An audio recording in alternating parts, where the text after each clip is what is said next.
Hello guys, we are back with our next lecture. In this lecture, let us go through the first question of discrete mathematics, guys.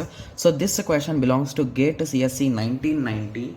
Okay, so the question is indicate which of the following well-formed formulas are valid. Okay, so the thing with respect to these type of questions is there are two approaches for solving these questions, guys. So the first approach is solving with the help of some kind of formulas, guys.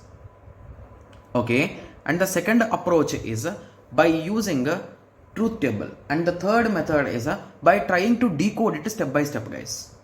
Okay, sorry for that. Okay, so let us start. So basically I'll be following all the three methods in this particular question, guys. Okay, so the first method which I'll be following is okay, so if you observe this particular expression, so how to read these expressions also I'll be teaching you in this lecture, guys. Okay, yes, so don't worry.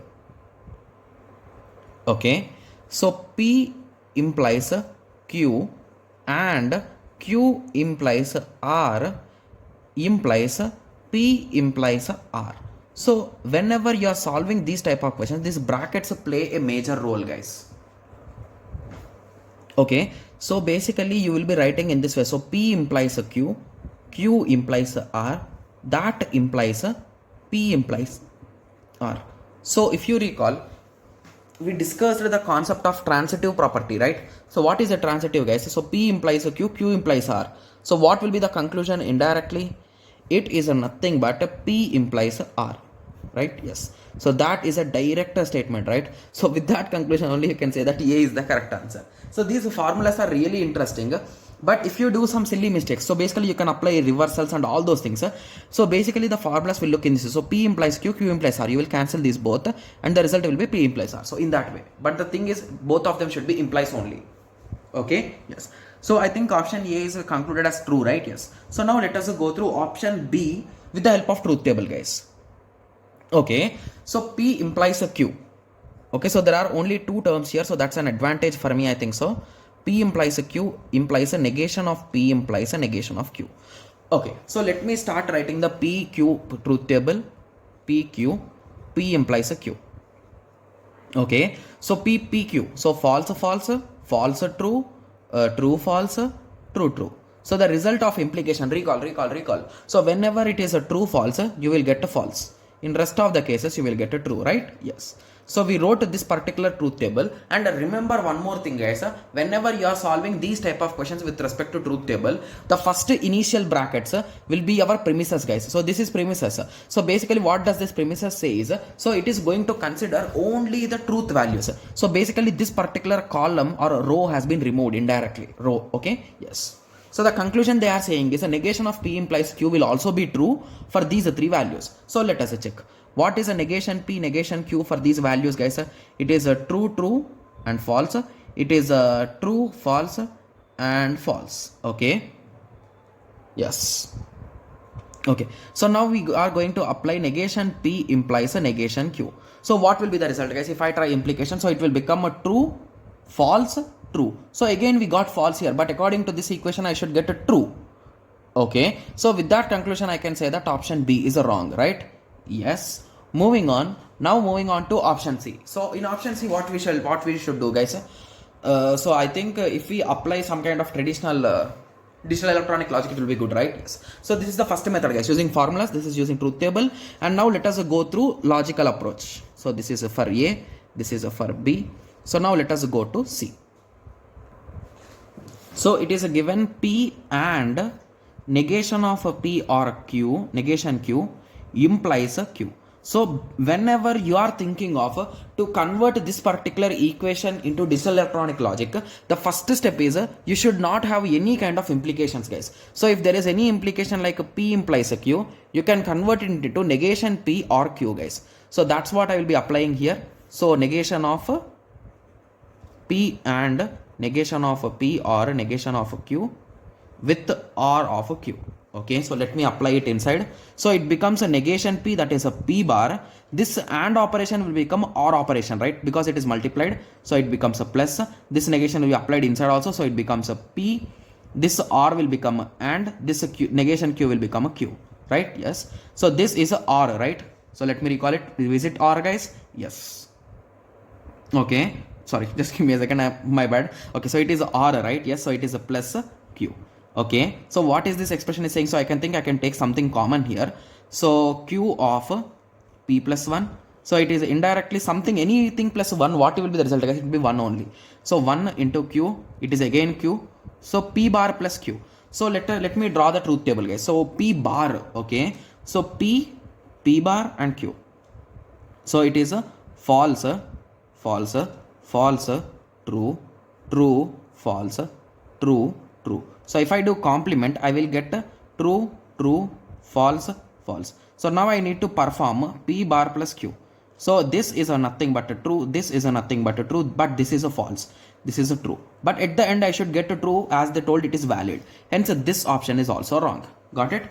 Yes. And we got one more option. I think for that, what shall we do, guys? So I think, shall we try the truth table method only again, or this kind of mathematical method? Anything will work, guys. The only thing is whenever there are many of these implications, it is not recommended to solve using this method, guys, because we are having a potential chance of doing some silly mistake, because negation of negation of negation, so those things will occur, right? Yes. So anyway, if you want to see that method, I'll be solving it. There is no problem for me, guys. Okay, so shall we start, guys, or shall we think of any other trick if there is any possibility? Okay, so let us try some other different method. Okay, yes, so this is the method which I use in my books sometimes. So the first thing says that P implies a Q, sorry, P implies a R, or Q implies a R. Any one of them should be true, they are saying. Okay, so I think this could be a complex thing, right? If I try to solve using that method, I think truth table method will be bit better, right? Okay, so what shall we do? Shall we try truth table method? Okay, so let's give a shot what's there in that, right? Yes.